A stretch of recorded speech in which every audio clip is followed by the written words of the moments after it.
Hello everyone, welcome all to my YouTube channel DIY Repairs. Today we are going to replace the coupler of Usha Lexus mixer grinder machine. You can see that the coupler is worn. There are two types of coupler.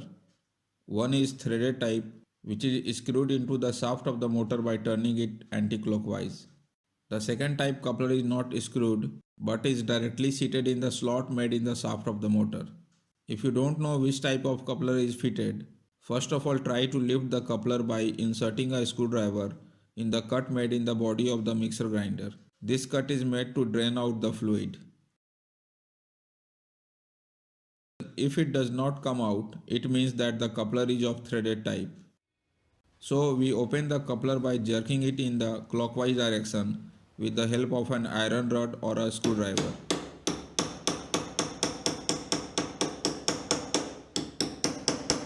The coupler has to be hit in such a way that it does not rotate in the clockwise direction but only gets a shock.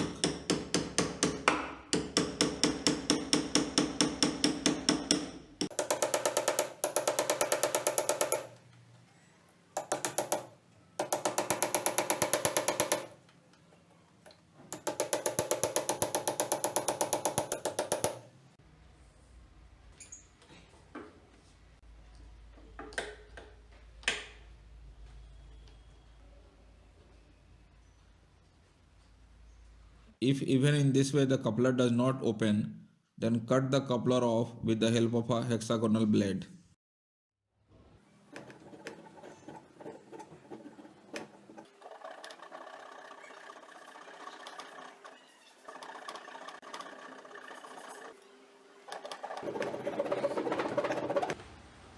Let's now tighten the new coupler to the shaft of the motor by rotating it in the anti-clockwise direction.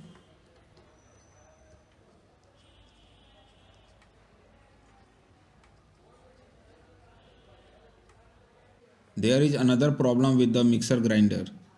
Machine is not running on speed 1. So let's open the machine and check.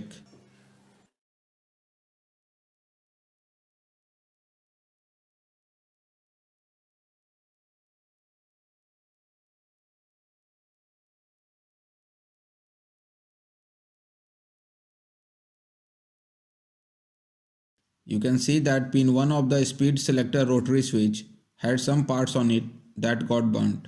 The neon indicator wire is also broken. You can see that only 3 wires are coming from the universal motor fitted in the mixer grinder, which means that the motor has only 2 speed. Since the selector switch has 3 speed mode, so the speed of the motor has been reduced by applying a diode for the third speed. Let us see the wiring diagram of the mixer grinder. The earth wire is connected directly to the body of the motor. The neutral wire is connected to the overload protector switch. The other end of the overload protector switch is connected to the motor.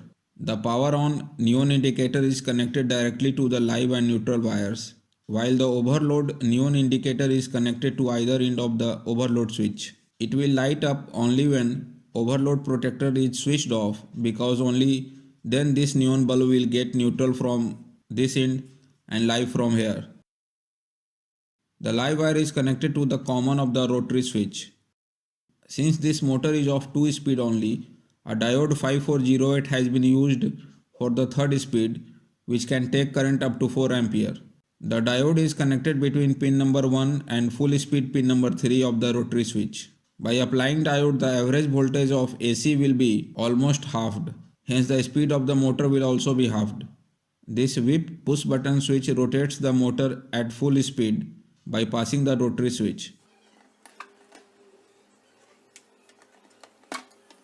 Now let's connect the diode and both the neon indicators.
You can see that the mixer grinder is now working on speed 1 also.